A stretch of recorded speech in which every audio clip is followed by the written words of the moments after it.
Est-ce qu'on a affaire à un nouveau fiasco de l'Olympique de Marseille avec ses jeunes? Eh bien pour moi, l'affaire est un peu plus complexe que ça. Je parle évidemment de Robinho Vaz, l'attaquant marseillais sensation sur ce début de saison, qui va partir du côté de la Roma. C'est officiel, un prêt avec une option d'achat obligatoire à 25 millions d'euros.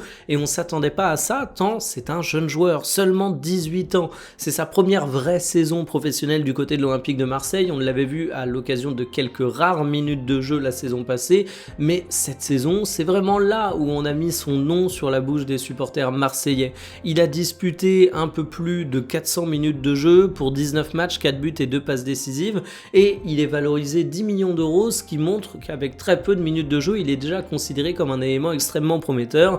Mais je le redis, la Roma, son option d'achat obligatoire, elle est à 25 millions d'euros, bonus compris, ce qui est absolument énorme. Alors concrètement, pourquoi l'Olympique de Marseille va céder un très jeune joueur qui a un potentiel énorme alors qu'il fait à peine ses premières minutes de jeu? Et bien tout simplement parce que malgré le fait que ce soit ses premières minutes de jeu, financièrement il y a beaucoup de choses qui se bousculent. Il aurait refusé une proposition à 60 000 euros par mois, ce qui est une proposition extrêmement généreuse de l'Olympique de Marseille pour un joueur qui a si peu prouvé dans le monde professionnel. Si tu ajoutes à ça le fait que l'offre de la Roma est à 25 millions d'euros bonus compris, même si tu as une grosse part de bonus, c'est une offre qui est extrêmement généreuse, très dure à refuser pour l'Olympique de Marseille, et tu te dis ok, on a l'assurance que Robinho Vaz va devenir un joueur intéressant, mais on a encore une plus grande assurance que 25 millions d'euros, c'est une sacrée somme et qu'elle est difficile à refuser. Et en fait ça met en avant un truc qui a pas mal été mis sur le devant de la scène dans les médias, mais que je vais dire également parce que je suis très d'accord avec ça. On demande d'être patient avec les jeunes joueurs.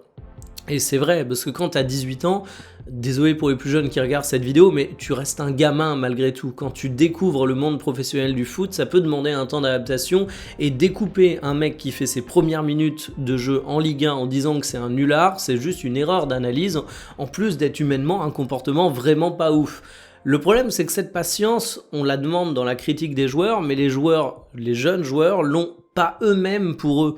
C'est-à-dire que dès qu'ils commencent à rentrer dans le monde professionnel, ils ont des très grosses demandes de salaire, ils ont des très grosses demandes de temps de jeu, et finalement, leurs conseillers essaient de gratter le maximum pour eux à court terme.